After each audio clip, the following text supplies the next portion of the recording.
সারা বছরই অপেক্ষা করে থাকা হয় কুরবানি ঈদ আসলেই এরকম মজার মজার করে রেসিপি করে খাওয়ার জন্য। আর এই রেসিপিটি এত বেশি মজার হয়, কুরবানি ঈদ আসলেই একটু বেশি করে বানিয়ে পরিবারের সবাই মিলে অনেক আনন্দ করে খাওয়া যায়। আর শিল্পাটাই ফ্রেশ ফ্রেশ মশলা বেটে এই রেসিপিটি করার কারণে এত সুন্দর ঘ্রাণ আসে, খাওয়ার ইচ্ছাটা তখনই বেড়ে যায়। পুরো ভিডিও দেখতে থাকেন, আশা করি ভালো লাগবে আর কাজেও লাগবে।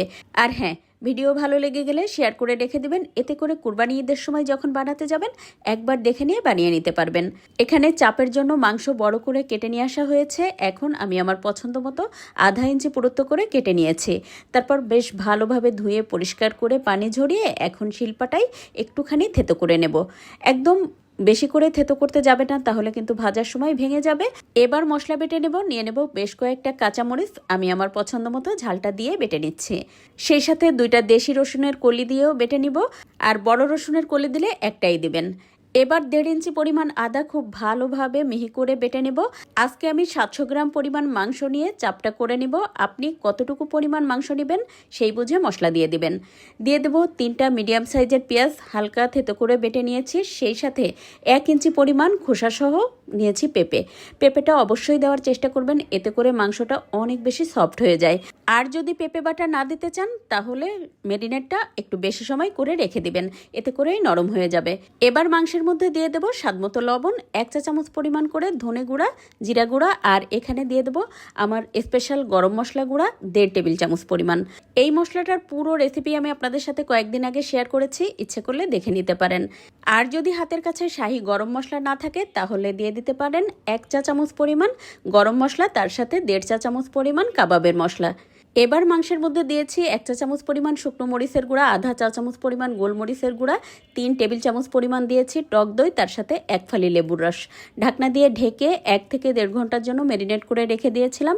এখন এর মধ্যে দিয়ে দেবো 1 চা চামচ পরিমাণ চিলি ফ্লেক্স, আধা চা চামচ পরিমাণ চিনি, 1 টেবিল চামচ পরিমাণ সরিষার তেল, আরও দিয়েছি 3 টেবিল চামচ পরিমাণ আগে থেকে হালকা করে ভেজে রাখা বেসনটা ইচ্ছে করলে আপনি কাঁচাও দিতে পারেন, তবে বেসনটা যদি ভেজে দেওয়া হয় এত সুন্দর একটা ঘ্রাণ আসে। এবার সব মশলা দিয়ে সুন্দর করে মেখে নিয়েছি। আর হ্যাঁ, মাংসটা কিন্তু হালকা কোটিং করে মেখে নেবেন।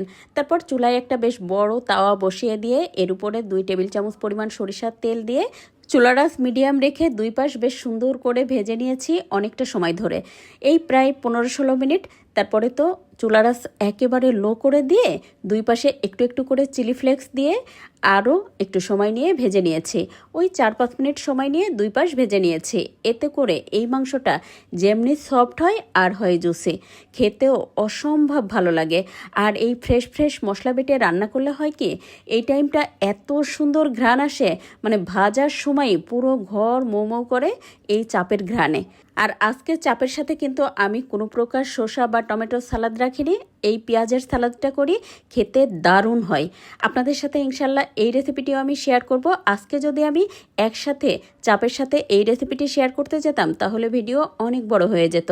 তবে হ্যাঁ, পেঁয়াজের এই সালাদটা খেতে দুর্দান্ত টেস্ট হয়। শুধুমাত্র এই চাপের সাথে না, মাংসের যে কোনো আইটেমের সাথে খেতে পারেন, পোলাও অথবা খিচুড়ির সাথেও খেতে দারুণ লাগে। আর নিশ্চয়ই দেখেই বুঝতে পারছেন আজকের এই চাপটা কতটা সফট আর জুসি হয়েছিল।